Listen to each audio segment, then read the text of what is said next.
નવસારી શહેરનો વર્ષોથી વિવાદમાં રહેલો પ્રથમ રેલવે ફ્લાયઓવર બ્રિજ તૈયાર થઈ ગયો છે, ત્યારે આગામી દિવસોમાં તે લોકોના અવરજવર માટે ખુલ્લો મુકાશે તેવું લાગી રહ્યું છે। નવસારી રેલવે સ્ટેશનના પૂર્વ અને પશ્ચિમને જોડતા અને વર્ષોથી ચર્ચામાં રહેલા નવસારીના સૌપ્રથમ રેલવે ફ્લાયઓવર બ્રિજની કામગીરી લગભગ પૂર્ણ થઈ ગઈ છે, ત્યારે આગામી દિવસોમાં આ બ્રિજનું લોકાર્પણ કરવામાં આવશે। તેવી જ રીતે વિજલપુર ફાટક નજીકનો બીજો બ્રિજ બની રહ્યો છે અને તેનું કામ હજુ બાકી છે, ત્યારે હવે નવસારી વાસીઓને ટ્રાફિકના ભારણમાંથી મુક્તિ મળશે અને સમય તેમજ ઈંધણની પણ બચત થશે। છેલ્લા 20 વર્ષોથી રેલવે ફ્લાયઓવર બ્રિજની કામગીરી કોઈના કોઈ કારણોસર ટલ્લે ચડી હતી, ત્યારે હવે નવસારી રેલવે સ્ટેશન નજીક આવેલા ફ્લાયઓવર બ્રિજની કામગીરીમાં માત્ર કલર કામ જ બાકી હોવાનું જાણવા મળ્યું છે।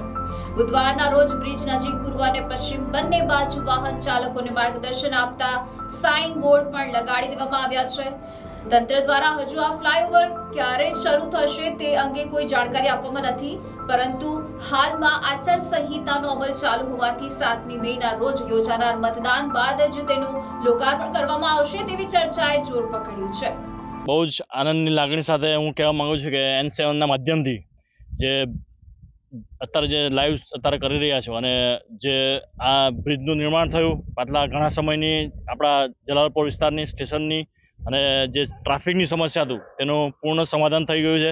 જે વરસાદી પાણી હતું તે વરસાદી પાણીના લીધે જે ટ્રાફિકની અવરજવર હતી એનામાં બહુ જ તકલીફ પડતી હતી તે સમય દરમિયાન ચોમાસા દરમિયાન એ બધું પણ નિરાકરણ થઈ છે। અમે સુખાકારી અનુભવીએ છીએ અને મોદી સાહેબના રાજમાં જે આ બધી બાબતો થઈ રહી છે, બ્રિજનું નિર્માણ અને જે સિટીનું ડેવલપમેન્ટ, એના લીધે અમે ખુશ છીએ અને સુખાકારી અનુભવીએ છીએ।